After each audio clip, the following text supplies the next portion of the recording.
ഈ മുഖാമുഖം എന്ന് പറഞ്ഞ പരിപാടി എന്താണ് ഈ പരിപാടി എന്ന് എനിക്കൊന്നും മനസ്സിലാവുന്നില്ല. ഇതിന് എത്രയോ ലക്ഷങ്ങൾ മുടക്കെന്ന് പറഞ്ഞാൽ അവിടെ നിൽക്കട്ടെ, എന്താണ് ഈ മുഖ്യമന്ത്രി ഈ മുഖാമുഖത്തിലൂടെ മുഖ്യമന്ത്രി ഉദ്ദേശിക്കുന്നതെന്ന് എനിക്ക് മനസ്സിലാവുന്നില്ല. എന്നാൽ 1 മിനിറ്റിൽ താഴെയുള്ള കുറേ ചോദ്യം, ഇത് എന്തെന്നാണിത്? ഒരു ജനാധിപത്യമല്ലേ? നിങ്ങൾ മുഖാമുഖം പരിപാടി നടത്തുകയാണെങ്കിൽ നിങ്ങൾ തോന്നിയ ചോദ്യങ്ങളെല്ലാം അവിടെ ഒന്ന് ചോദിക്കാൻ പറ. ഇപ്പം ഞാനൊരു സാധാരണ മനുഷ്യനാണ്, എന്നെ ഇപ്പോൾ ഏതെങ്കിലും ഓൺലൈൻ ചാനലിൽ നിന്ന് ഒരാൾ ഇൻ്റർവ്യൂ ചെയ്യാൻ വന്നാൽ എന്ത് ഇഷ്ടമുള്ള ചോദ്യം നിങ്ങൾ ചോദിക്കുക എന്നാണ് ഞാൻ പറയുന്നത്. ഇതൊരു മുഖ്യമന്ത്രി വന്ന് ഞെളിഞ്ഞിങ്ങനെ ഇരിക്കുകയാണ്, ഇരുന്നിട്ട് പറയുകയാണ് 1 മിനിറ്റിൽ താഴെയുള്ള കുറേ ചോദ്യം. ഇയാൾ ആരാണ് എനിക്ക് മനസ്സിലാവുന്നില്ല. ഇതെന്താ വെള്ളരിക്കാ പട്ടണോ ഇത് വല്ലാത്തൊരു ഗതികേടാണിത്.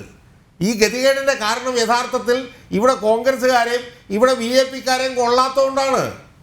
യഥാർത്ഥത്തിൽ ചെയ്യേണ്ടത് എന്താണ്? ഈ മുഖ്യമന്ത്രി ഞെളിഞ്ഞിരുന്ന് ഈ ഫേസ് ടു ഫേസ് ചെയ്യുമ്പോൾ അവിടെ ഒരു 100 കോൺഗ്രസ്സുകാർ കയറി ചെന്നിട്ട് അയാളോട് ചോദ്യങ്ങൾ ചോദിക്കണം. അങ്ങനെ ചോദിച്ചു കഴിഞ്ഞാൽ വാലും ചൂട്ടി ഓടുകയാണ്. കാരണം 150 വണ്ടിയുടെ എസ്കോർട്ടിലാണ് ഇയാൾ നടക്കുന്നത്. ഇതിനു മുമ്പ് ഇയാൾ എന്ത് ചെയ്തു? ഇതിനു മുമ്പ് എന്താണ് നവകേരള സദസ്സ്, ഇത് എന്തുന്നായിരുന്നത് നവകേരള സദസ്സ്? 1 കോടി ചില്ലുവാനും വിലയുള്ള ഒരു ഇതിലോട്ട് കയറുക. ഇതിൻ്റെ തലയ്ക്ക് ഭ്രാന്താണോ ഈ മന്ത്രിമാർക്ക്? ഈ മന്ത്രിമാർക്ക് സെക്രട്ടറിയിൽ നിന്ന് തീർക്കാൻ മേലാത്ത കാര്യമാണോ അവർ തീർത്തത്? എന്നിട്ട് അങ്ങോട്ട് പോയിട്ട് എന്താ ചെയ്തത്? എന്തായിരുന്നു നവകേരള സദസ്സ് കൊണ്ടുണ്ടായ നേട്ടം? കണ്ണൂർ മുതൽ തിരുവനന്തപുരം വരെ യൂത്ത് കോൺഗ്രസ്സുകാരെ അടിച്ച് തല പൊട്ടിച്ചു. യൂത്ത് കോൺഗ്രസ്സുകാരുടെ കൈ ഓടിച്ചു, കാല് ഓടിച്ചു. മുഖ്യമന്ത്രിയുടെ സെക്യൂരിറ്റി കൊണ്ട് കസ്റ്റഡിയിലിരിക്കുന്ന യൂത്ത് കോൺഗ്രസ്സുകാരെ അടിച്ച് അവരുടെ കൈയും പൊട്ടിച്ചു, കാലും പൊട്ടിച്ചു, തലയും പൊട്ടിച്ചു. അവർ 100 കണക്കിന് പേരെ ആശുപത്രിയിലാക്കി. ഇതല്ലേ നവകേരള സദസ്സ് കൊണ്ടുണ്ടായത്? അല്ലാതെ നവകേരള സദസ്സ് കൊണ്ട് എന്ത് ചുക്കും ചുണ്ണാമ്പുമാണ് ഇവിടെ നടന്നത്? ആരെങ്കിലും എനിക്കൊന്ന് പറഞ്ഞു തരാമോ? എന്നിട്ട് മികച്ച സന്ദേശവുമായിരുന്നു ജീവൻ രക്ഷാപ്രവർത്തനം. അതെ. എന്നിട്ട് ആളുകളുടെ ഞാൻ കേരളത്തിന്റെ ചരിത്രത്തിൽ ഇത്രയും ഒരു മുഖ്യമന്ത്രി ഉണ്ടായിട്ടുണ്ടോ? ആളുകളുടെ തലയടിച്ച് പൊട്ടിച്ചിട്ട് അയാൾ വന്നിട്ട് പറയാ ജീവൻ രക്ഷാപ്രവർത്തനം. ഇയാളൊക്കെ തലയ്ക്ക് ഭ്രാന്താണോ നമ്മുടെ മുഖ്യമന്ത്രിക്ക്? എന്ന് ആലോചിച്ച് നോക്കുക. ഇയാൾ പ്രതിപക്ഷത്തായിരുന്നപ്പോഴത്തേക്കും പാർട്ടി സെക്രട്ടറി ആയിരുന്നപ്പോൾ പറഞ്ഞ പ്രസംഗങ്ങളെല്ലാം ഇപ്പം നമ്മുടെ സോഷ്യൽ മീഡിയയിൽ കൂടെ കിടന്നിങ്ങനെ കറങ്ങുന്നുണ്ട്. അതൊക്കെ ഒന്ന് എടുത്ത് നോക്കണം. അപ്പോൾ ഇത് ഒരുമാതിരി ഈ സമനില തെറ്റിയ രീതിയിലുള്ള ഒരു പ്രവർത്തനമാണ്. സമനില തെറ്റിയ രീതിയിലുള്ള പ്രവർത്തനം. ഇവിടെ ഒരു ഇടതുപക്ഷ സുഹൃത്ത് പറഞ്ഞു ആ മന്ത്രിയെക്കുറിച്ച് വല്ല അഴിമതി ആരോപണമുണ്ടോ, ഈ മന്ത്രിയെക്കുറിച്ച് വല്ല അഴിമതി. ശരിയാണ്, ആ മന്ത്രിമാരെക്കുറിച്ച് ഒന്നും അഴിമതി ആരോപണങ്ങളില്ല. കാരണം എന്താണ്? അതിൻ്റെ മുഴുവൻ കുത്തക മുഖ്യമന്ത്രി ഏറ്റെടുത്തിരിക്കുകയാണ്. എല്ലാ അഴിമതി ആരോപണങ്ങളും അയാളെ കുറിച്ചിട്ട് മാത്രമാണ്, അയാളുടെ മകളെ കുറിച്ചിട്ടാണ്, അയാളുടെ മരുമകനെ കുറിച്ചിട്ടാണ്, അയാളുടെ മകൻ്റെ ഭാര്യയുടെ അച്ഛനെ കുറിച്ചിട്ടാണ്. അപ്പോൾ പിന്നെ മറ്റു മന്ത്രിമാർക്ക് ഇതെല്ലാം എങ്ങനെ ചെയ്യാൻ പറ്റും?